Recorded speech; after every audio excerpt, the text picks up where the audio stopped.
So much talk about de-dollarization and how it's connected to oil prices, and that's why the countries like Saudi Arabia and Russia and China are kind of setting up an alternate payment mechanism so that they can then trade oil through that across the world, and then the US would not be able to be the biggest bully in the yard.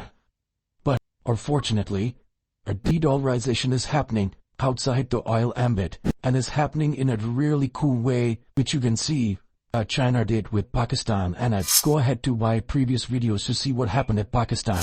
Basically, the premise of de-dollarization is that oil is the main thing that requires the US dollar. So if any country that requires oil, you need to have a reserve US dollars to be able to buy oil and trade it from whatever country you want, whether you're buying it from the US or Russia or Saudi Arabia or India, wherever. If you want to buy the wine, you'd need to have US dollars. And so many countries have collapsed because they didn't have enough US dollars, like Sri Lanka, Pakistan, etc. So many of these countries in the history of the world have collapsed, like Argentina, because they didn't have enough US dollars to kind of power the economy.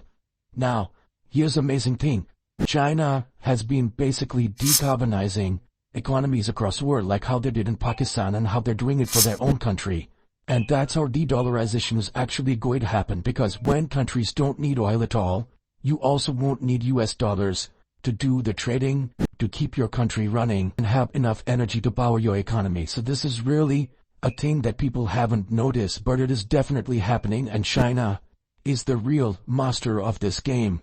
And I think Russia and Saudi Arabia, who are so dependent on oil revenues to keep their economies, perhaps don't like what's happening here, and they might actually oppose this. But de-dollarization for sure is happening across the world, thanks to China.